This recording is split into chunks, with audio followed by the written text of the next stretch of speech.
Hey everybody, Eric Stacklebeck here. Welcome to the Watchman Newscast. You know, here on the Newscast, we pride ourselves in bringing you the kinds of cutting-edge stories that you just won't hear anywhere else. Well, we have one for you this week that you may have missed. Look, amid all this crazy news about the coronavirus, news of the Israeli elections, news of the U.S. elections, Super Tuesday, the Democrat primary, there's an enemy within story, a very important one that you may have missed. We're going to share it with you this week. Before I get into it, I want to encourage you to subscribe to the Watchman Newscast right here on YouTube.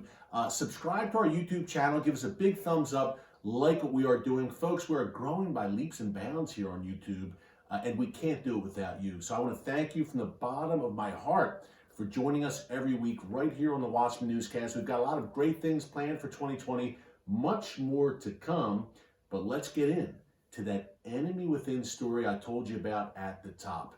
This week, the Department of Justice announced that they had arrested a U.S. linguist, a woman who was working for the Department of Defense as a contractor, apparently. Her name was Miriam Taha Thompson. Miriam Taha Thompson, a former resident of Rochester, Minnesota. Well, she was arrested recently at a U.S. military base in Erbil, Iraq. Again, she was working as a linguist for the Department of Defense with a top secret security clearance.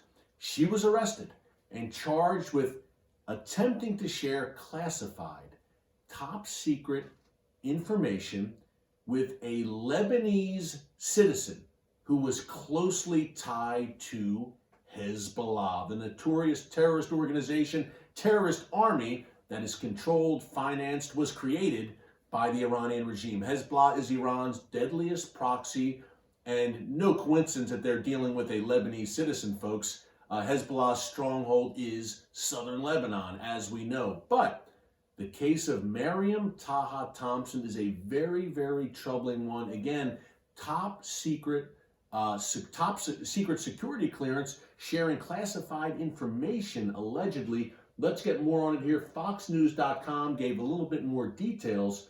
Prosecutors said that during a 6-week period starting in late December, if you remember, that's when U.S. airstrikes were hitting Iran and its proxies very hard in Iraq around Christmas time and the New Year, right around the time Qasem Soleimani, the arch-Iranian terrorist, was taken out in a U.S. airstrike. Around that time, during a 6-week period, Miriam Taha Thompson repeatedly accessed dozens of files, including the names of human assets, their pictures, and information detailing what these sources provided to the U.S. government. Folks, what this is saying, what the Department of Justice is saying in this affidavit, is that this U.S. linguist working for the Department of Defense was essentially passing on what it seems to say, identities of U.S. assets working in the Middle East. Folks who are working for us, for the U.S. government, if you're an American watching here on YouTube, working behind the scenes with the U.S. government, probably giving sensitive and valuable information about Hezbollah, Iran, and their activities in the Middle East. Maybe the kind of information that could lead to the takeout of a terrorist like Qasem Soleimani. Apparently, according to the Department of Justice here, Miriam Taha Thompson was giving up the kind of information that would expose those assets. Obviously a very dangerous thing if these folks live in the Middle East, are at the mercy of the likes of Hezbollah, the Iranian regime, and their proxies. Here's a little bit more again from FoxNews.com on this very important case that you may not have heard about. Prosecutors said that when officials, U.S. officials, searched Thompson's living quarters, they found a handwritten note in Arabic under her mattress. This gets shadier by the minute, right? With information about DOD, Department of Defense, computer systems, and warning of a DOD target. Basically, she was trying to tip off Hezbollah and Iran that, hey, the United States is planning to hit this target in Iraq or Syria that would have damaged the Iranian regime or Hezbollah. Folks, long story short, this is, if true, an act of treason. This could be punishable in past cases here, punishable by death, in the very least by a very, very long prison sentence.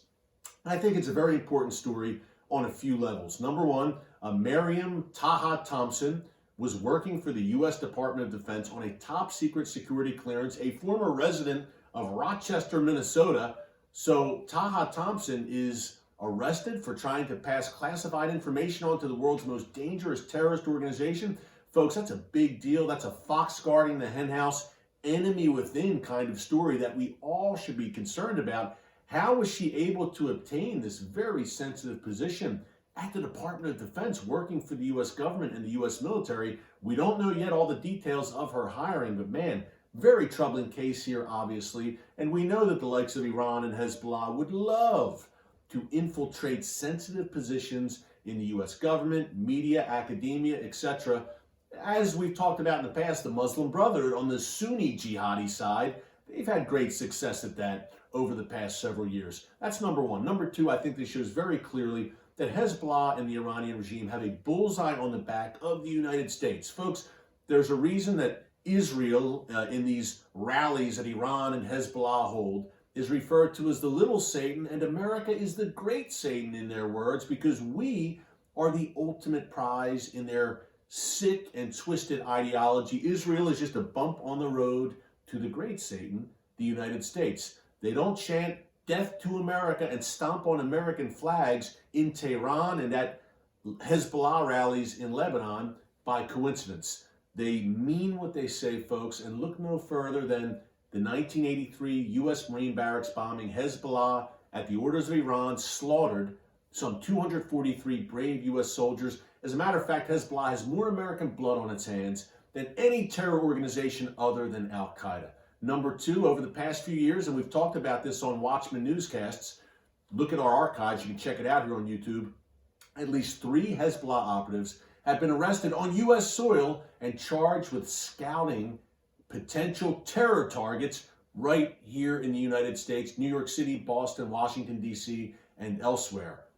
Then we have the Hezbollah fundraising. We've seen several arrests on U.S. soil again of folks who are raising money for Hezbollah here in America with intentions of sending it back overseas to Hezbollah to fund terror operations. What I'm telling you is this: Hezbollah and Iran are not just an Israeli problem or a problem for the Middle East. They're a world problem that includes the United States. So I'm glad we're able to share this story with you this week, a very important one. Miriam Taha Thompson. Wow.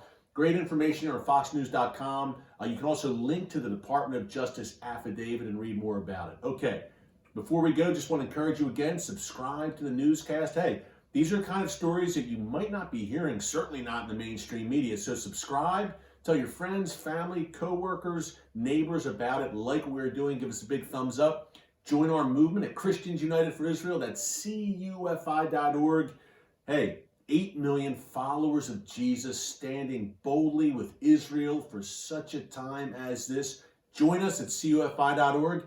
Lastly, check out the Watchman television show every week. Hey, if you love the newscast here on YouTube, you'll love our TV show every Friday night, 10:30 p.m. Eastern on TBN. Sundays, 4 p.m. Eastern, also on TBN. And then Sunday nights, 12:30 a.m. Eastern on the Fox Business Network. 2 great platforms where you can see, hey, if you like the newscast, we're getting on the ground in Israel, Iraq, Europe, throughout the Middle East, Jordan, bringing you the on-the-ground perspective. We're not just in the studio, we are on the ground. And at times, as you know, here on the newscast, we get on the ground overseas as well. So check out the TV show, like what we're doing here.